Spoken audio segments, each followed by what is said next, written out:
Hey guys, welcome back to my channel, and today's video is going to be the video that I've been promising, which is the follow-up video to my haul, the Sephora VIB Appreciation Sale Haul that I did a couple of videos back. So I have all the products in front of me. I've been using them now for about a month, and I'm going to give you my full review on each of these products.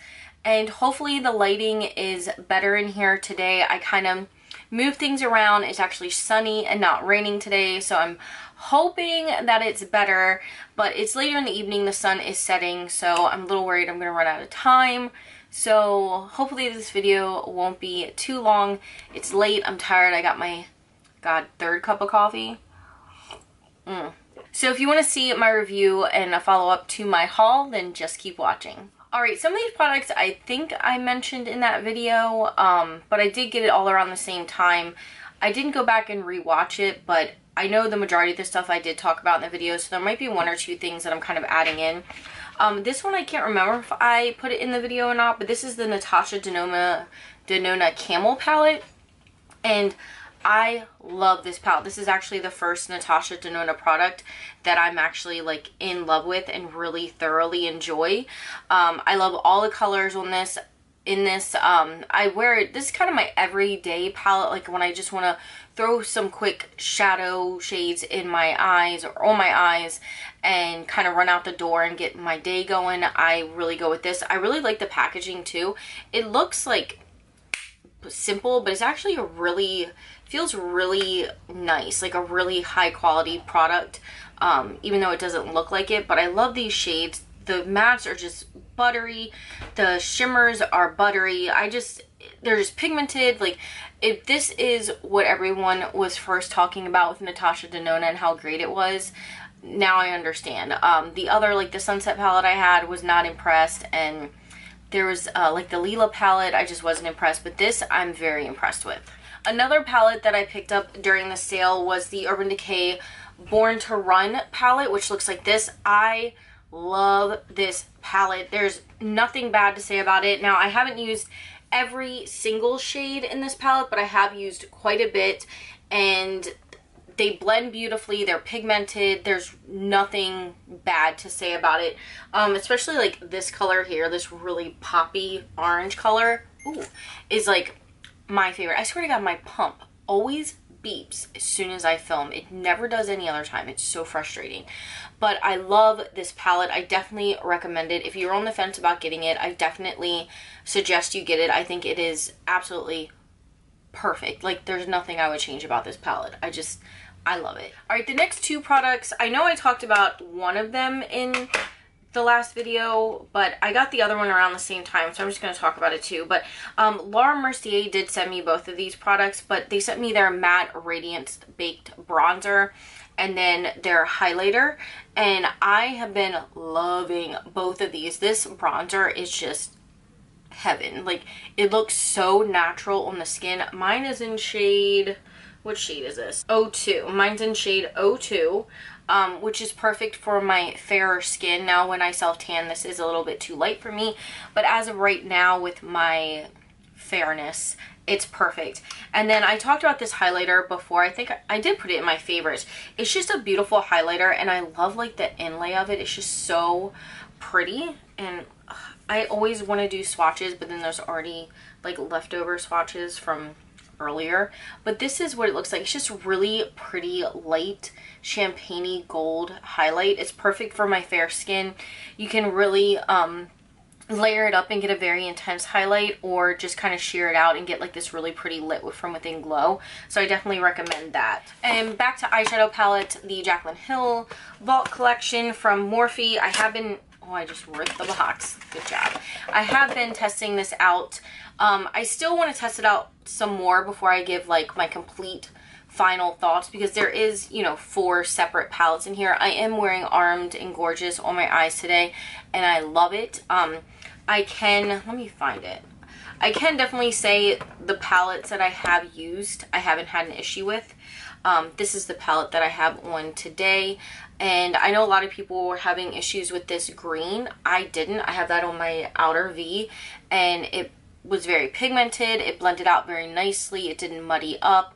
I don't have anything bad to say about these palettes so far. So I do want to keep playing with them. There's like some palettes that I want to use some more colors in and like do different looks, but as of right now, I really like these palettes and there's really not anything I can complain about. I haven't had any issues with blending or pigmentation.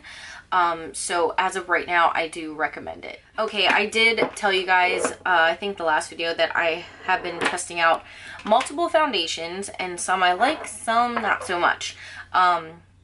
So let's start with this one. I did pick up the, what is this called? I think the Fenty Faux Filter. It's called the Fenty Pro Filter Foundation. I had tried this when it first came out and I hated it, but now that I don't really have dry skin anymore, I love this. I wish I would have got a lighter shade. It's a little bit too dark for me now that I'm losing kind of my tan, but that was my puppy dropping his bone, so I apologize. If I self tan, I can use this. So I definitely love this. It's full coverage, but it sits so nice on the skin. Like if you don't have dry skin. If you have dry skin, I think you'd hate it. But if you have normal to oily skin, I think you'd love it. It really covers very nicely. You don't need to use a lot to get that full coverage look, but you can build it up to get even like more intense full coverage. I think it's very important to get your exact shade. Otherwise, it is kind of very noticeable if your face and neck are two different colors. Like it's that pigmented that it's very obvious if you have the wrong shade. So I absolutely cannot wear this unless I'm self-tan, but I do love this. I think it's wonderful. Again, you won't like it, I don't think, if you have dry skin, because I hated it when I had dry skin. The other foundation I've been testing out is the Natasha Denona. Why can't I say her name? Natasha Denona. I think my nose is, I'm still like nasally from being sick. I'm finally like, I think I'm over the hump and getting better. But anyway, it's the Natasha Denona Transfer Matte Pore Vanishing Matte Foundation. And it looks like this. Now, this one, I'm just going back and forth so badly. Like some days I wear it and I love it. I think it's great. And then other days I wear it and I'm like, my skin looks disgusting. Like it emphasizes any texture, it cruddies up around my nose, it adds texture where I normally don't have texture, it kind of sits on top of the skin, and then other days it just looks good. Like I'm so torn with this. I almost think I want to kind of return it because I don't like foundations that I have to guess how it's going to act on me during the day. I want to put a foundation on and know it's going to look good. With this one, I hate it with the brush. It turns out bad. Anytime I use it with a brush, I do not like it with a brush. It won't blend. It sits on top of the skin. It looks cakey and thick, so I don't like it that way. However, I do only really use it with a beauty blender, but even then, some days I feel like it doesn't look right. I know I have to use a very moisturizing primer underneath. Like I can't use any type of mattifying primers, or like even a pore filling primer is kind of iffy with this. And I know it's a pore vanishing foundation, so I might not need to use the pore filler. And I don't, now that I know I shouldn't use it with the pore filler, I don't, and it does blur your pores. I will say that it does blur your pores, but it's just so cakey sometimes and it looks so bad. And if I put any type of powder over top of it, it just goes to crap. So I don't even set it with a powder. So I don't know. I think if you're extremely oily, you'll like this, but I'm just kind of like normal skin and I get oily in my chin, and it just, I don't know. Yesterday I put it on and it was horrible, and then 2 days before that I put it on and I loved it. So I'm very back and forth with that. I can't recommend it at this time, and I think I'm just going to return it just because it's not consistent enough for me. But yeah, so I'm gonna say I don't recommend that one. The next one I picked up is the IT Cosmetics Your Skin But Better CC Cream Matte, and I really do like this. I got my shade in medium, and it's almost a bit too gray, but I can fix it with some concealer and bronzer, so I'm not too upset about it, but I love the formula of it. Now, it is a lot harder to blend out than the original formula. Like, I use this also with a beauty blender. I don't like it with a brush. I feel like the brush, you can feel it like kind of sticking to the product and like pulling your face up. I don't like it with a brush. I absolutely have to use it with a beauty blender. Otherwise, it really doesn't blend out very well for me. But overall, I like this. This is kind of my go-to everyday foundation when I just want to throw something on, throw a little bit of concealer and bronzer on it, and run out the door. This is what I gravitate towards. But yeah, I definitely do recommend this, especially if you have oily skin. I think you'd really like that. I also picked up another product from Fenty Beauty, and it is her Fly Liner. This is her black liquid liner pen, and I lost it for a long time, and I was so upset I could not find it anywhere. I finally found it. Thank God. I ended up leaving it in Elkton when I initially moved down here, but then when I went up the following weekend, it was sitting right there, and I was like, oh my God.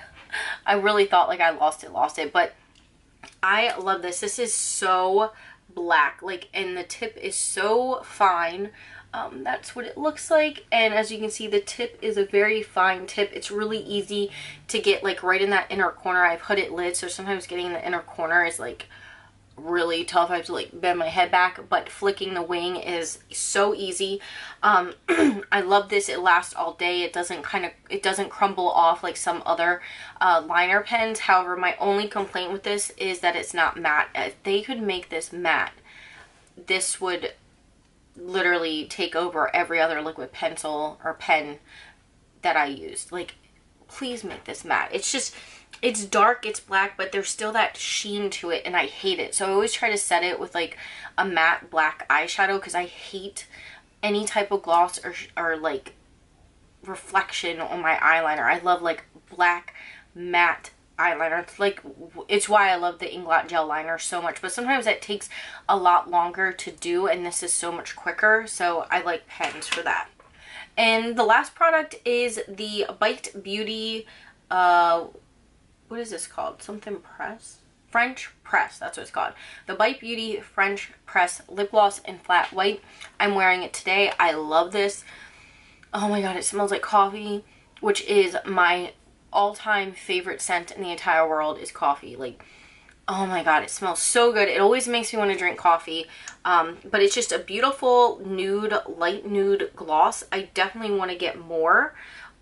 Here it is right here. I definitely want to get more, but this is like the perfect topper shade. Like, I have Jeffree Star Mannequin on, and then this over top, but any nude lip I own, I can put this on top and it looks beautiful. I definitely recommend these. They're not too sticky. They last a really long time. They don't kind of group up and like give you that nasty film in the corner of your lips, which I hate. But definitely love these. I think I need to get more. I definitely do. But anyway, that was it for my update on my haul. I hope you guys enjoyed it. I'm trying to figure out what my next video is going to be. Let me know down below what you guys want to see. I was thinking about doing like products I returned, or products I regret buying, or products that didn't work for me, or luxury products not worth your money.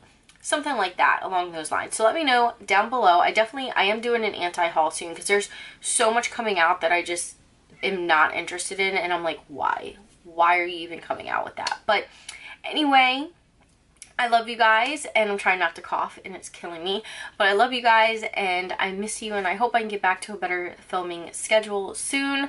And make sure you hit the thumbs up button if you like this, and yeah, I love you, and I'll see you again real soon. Bye bye.